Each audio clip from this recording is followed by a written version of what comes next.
ಹರಿ ಓಂ ಶ್ರೀ ಗುರುಭ್ಯೋ ನಮಃ. ಮನಸ್ಸಿನ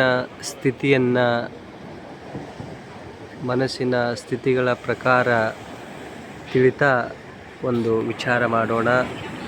ಕ್ಷಿಪ್ತ, ಮೂಢ, ವಿಕ್ಷಿಪ್ತ, ಏಕಾಗ್ರತ, ನಿರುದ್ಧ, ಈ 5 ಸ್ಥಿತಿಗಳು ಮನಸ್ಸಿನ ಸ್ಥಿತಿಗಳು. ಯಾವಾಗ ಈ 5 ಸ್ಥಿತಿಗಳು ಸಾಧಕನು ಪಾರಾಗಿ ನಿರುದ್ಧ ಸ್ಥಿತಿಗೆ ಹೋಗ್ತಾನೋ ಆವಾಗ ಯೋಗಕ್ಕೆ ಯೋಗ್ಯನಾಗುತ್ತಾನೆ.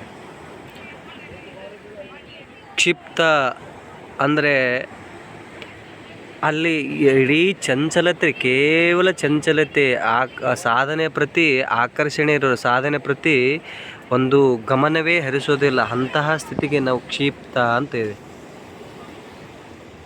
ಸಾಧಕನೇ ಸಾಕಷ್ಟು ಬರೇ ನಕಾರಾತ್ಮಕ ವಿಚಾರ, ಅಲ್ಲಿ ತಮೋಗುಣದ ಜಾಸ್ತಿ ಪ್ರವೃತ್ತಿ ಇರ್ತದೆ. ಹಾಗಾಗಿ ಅದು ಕ್ಷಿಪ್ತ ಸ್ಥಿತಿ ಯೋಗ ಸಾಧಕನಿಗೆ ಯೋಗ್ಯ ಆಗೋದಿಲ್ಲ. ಇನ್ನು ಮೂಢ ಸ್ಥಿತಿ ಅಂದರೆ ನಾವು ಸಾಧನೆ ಮಾಡಬೇಕಾದ್ರೆ ನಿದ್ರೆ, ಆಲಸ್ಯ, ಕೋಪ, ಈ ಎಲ್ಲ ಭಾವಗಳು ಇಲ್ಲಿ ಎರಡೂ ಮಿಕ್ಸಪ್ ಇರ್ತದೆ. ತಮೋಗುಣನೂ ಮಿಕ್ಸಪ್ ಇರ್ತದೆ, ರಜೋಗುಣನೂ ಮಿಕ್ಸಪ್ ಇರ್ತದೆ. ಅಂತಹ ಸ್ಥಿತಿಗೆ ನಾವು ಮೂಢ ಸ್ಥಿತಿ ಅಂತ ಕರಿತೀವಿ. ಯೋಗ ಮಾಡ್ಬೇಕಂತ ಕೂತಿರ್ತಾನೆ, ಜಪ ಮಾಡ್ಬೇಕಂತೇಳಿ ಅಥವಾ ಧ್ಯಾನ ಮಾಡ್ಬೇಕಂತೇಳಿ ಕೂತಿರ್ತಾನೆ, ಅಥವಾ ಯೋಗ ಅಭ್ಯಾಸಗಳ ಪ್ರಾಣಾಯಾಮಾದಿಗಳಾಗಲಿ ಆಸನಗಳಲ್ಲಿ ಮಾಡಬೇಕಾದ್ರೆ ಯಾವುದೋ ಒಂದು ಆಲಸ್ಯಕ್ಕೆ ಒಳಗಾಗಿ ಅದು ಬಿಟ್ಟು ಬಿಡ್ತಾನೆ. ಅದು ಕೂಡ ಯೋಗ ಸಾಧಕನಿಗೆ ಯೋಗ್ಯ ಆಗೋದಿಲ್ಲ. ಇನ್ನು ಮೂರನೇದು ಕ್ಷಿಪ್ತ, ಮೂಢ, ವಿಕ್ಷಿಪ್ತ ಸ್ಥಿತಿ. ವಿಕ್ಷಿಪ್ತ ಸ್ಥಿತಿಯಲ್ಲಿ ಸಾಧಕ ಕ್ಷಿಪ್ತ ಮತ್ತು ಮೂಢ ಸ್ಥಿತಿಯಿಂದ ಸ್ವಲ್ಪ ದಾಟಿ ವಿಕ್ಷಿಪ್ತಕ್ಕೆ ಬರ್ತಾನೆ. ಅಲ್ಲಿ ಸಾಧಕನು ಎರಡು, ಆ ಕಡೆ ಒಂದು ಸ್ವಲ್ಪ ಇರ್ತಾನೆ, ಈ ಕಡೆ ಒಂದು ಸ್ವಲ್ಪ ಇರ್ತಾನೆ. ಅಲ್ಲಿ ಎರಡು ಮುಖ ಅಂತ ಹೇಳ್ತೀವಲ್ಲ. ಒಂದು ಸಲ ಮನಸ್ಸು ಮಾಡಬೇಕಂತ ಅನಿಸ್ತದೆ, ಒಂದು 5-10 ನಿಮಿಷ ಮಾಡ್ತಾ ಇರ್ತಾನೆ, ಆಮೇಲೆ ಮತ್ತೆ ಅದರಿಂದ ಮನಸ್ಸು ದೂರವಾಗ್ತದೆ. ಅಥವಾ ಯಾವುದೋ ಒಂದು ಸತ್ಸಂಗಕ್ಕೆ ಹೋಗ್ಬೇಕಂತ ಕೂತಿರ್ತಾನೆ, ಸತ್ಸಂಗದಲ್ಲಿ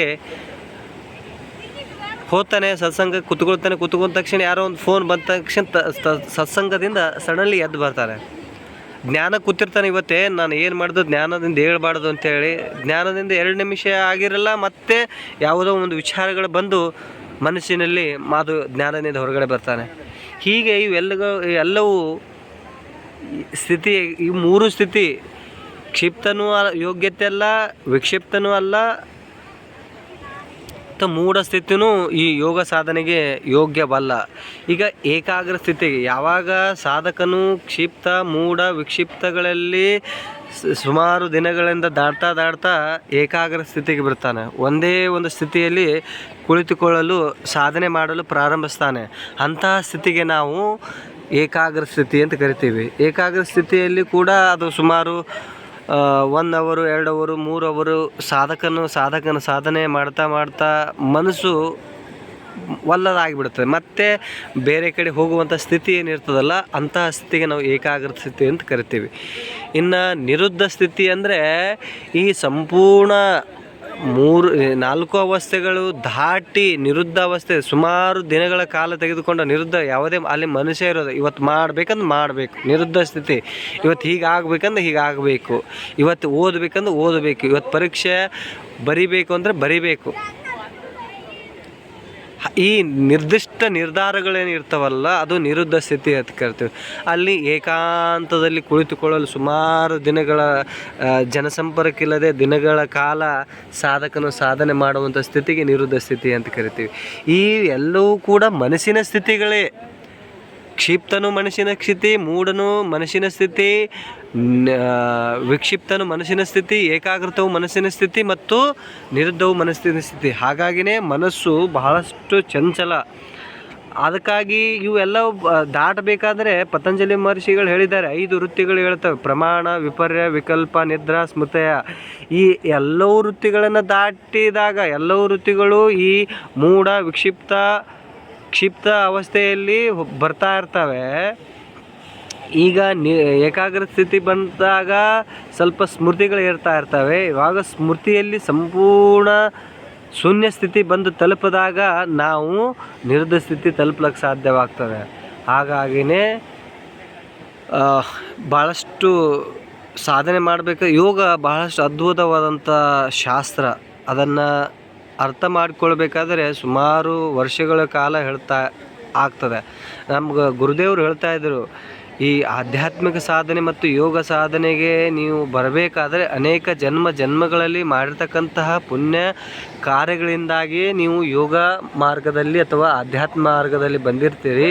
ಅಥವಾ ಏನೂ ಅದರಿಂದ ಲಾಭ ಆಗಲಿಲ್ಲ ಅಂತಂದರೆ ಇದಕ್ಕೆ ಅನೇಕ ಜನ್ಮಗಳು ಆಗಬಹುದು ನಿಮಗೆ ತೆಗೆದುಕೊಳ್ತವೆ. ಹಾಗಾಗಿ ಅದು ಕೂಡ ಎದೆಗುಂದದೆ, ಸಾಧಕರು ಎದೆಗುಂದದೆ ಧೈರ್ಯದಿಂದ ಅಭ್ಯಾಸದ ಪ್ರತಿ ಆಸಕ್ತಿ, ಗುರುವಿನ ಪ್ರತಿ ಆಸಕ್ತಿ, ಶಾಸ್ತ್ರಗಳ ಪ್ರತಿ ಆಸಕ್ತಿ ಹೊಂದಿ ನಿತ್ಯ ನಿರಂತರವಾಗಿ ಅದು ಅಭ್ಯಾಸ ಯಾವ ರೀತಿ ಇರಬೇಕು? ಅಭ್ಯಾಸ ವೈರಾಗ್ಯಾಭ್ಯಾಮ್ ತನ್ನಿರೋಧ. ಅಭ್ಯಾಸ ಹೆಂಗಿರಬೇಕಂದ್ರೆ ಅಭ್ಯಾಸ ಮಾಡ್ತಾ ಇರಬೇಕು, ಅದ್ರ ಜೊತೆ ವೈರಾಗ್ಯನೂ ಇರಬೇಕು. ಎರಡೂ ಇದ್ದಾಗ ಮಾತ್ರ ನಾವು ಆ ಆನಂದದ ಅನುಭೂತಿಯನ್ನು ಪಡೆದುಕೊಳ್ಳಬಹುದು. ಹೀಗೆ ಸಾಧಕರು ಸಾಕಷ್ಟು ಸಮಸ್ಯೆಗಳನ್ನು ಒಳಗಾಗ್ತಾ ಇರ್ತಾರೆ. ಅಂಥ ಸಮಸ್ಯೆಗಳನ್ನು ಪರಿಹಾರಕ್ಕೆ ಅದು ಶಾಸ್ತ್ರಗಳಿಂದಲೂ ದೊರೆಯುತ್ತದೆ, ಗುರು ಮಾರ್ಗದರ್ಶನದಿಂದಲೂ ನಮಗೆ ಸಾಕಷ್ಟು ಪರಿಹಾರಗಳು ದೊರೀತಾ ಇರ್ತವೆ. ನಾವು ಅದರ ಪ್ರತಿ ಸಮರ್ಪಣೆ ಇದ್ದಾಗ ಮಾತ್ರ ಇವೆಲ್ಲವೂ ನಮಗೆ ಸಾಧ್ಯ. ಹಾಗಾಗಿನೇ ಭಗವದ್ಗೀತೆಯಲ್ಲಿ ಭಗವಂತರು ಹೇಳ್ತಾರೆ, ನೀನು ಎಲ್ಲ ಏನು ಮಾಡಿದ್ದೆಲ್ಲ ಎಲ್ಲವೂ ನನಗೆ ಸಮರ್ಪಣೆ ಮಾಡು, ನನಗೆ ಶರಣ ಆಗು. ಅಂದಾಗ ಮಾತ್ರ ನಿನಗೆ ಅದರ ಸುಖವನ್ನು ಅನುಭವಿಸ್ಲಿಕ್ಕೆ ಸಾಧ್ಯ. ನೀವು ಒಂದು ವೇಳೆ ಶರಣಾಗಲಿಲ್ಲ ಅಂತಂದರೆ ನೀನು ಯಾವುದೂ ಸುಖ ಅನುಭವಿಸೋಕ್ಕಾಗಲ್ಲ. ಹಾಗಾಗಿ ಸಂಪೂರ್ಣವಾಗಿ ಗುರುವಿಗೆ ಶರಣಾಗಬೇಕು, ಶಾಸ್ತ್ರಕ್ಕೆ ಶರಣಾಗಬೇಕು. ಆ ಗುರು ಪರಮಾತ್ಮರಿಗೆ ಶರಣಾದಾಗ ಮಾತ್ರ ನಾವು ಆನಂದದ ಅನುಭೂತಿಯನ್ನು ಅನುಭವಿಸಬೇಕು ಅಂತಕ್ಕಂಥ ಮಾತನ್ನು ತಿಳಿಸ್ತಾ, ಹರಿ ಓಂ ಗುರುಭ್ಯೋ ನಮಃ.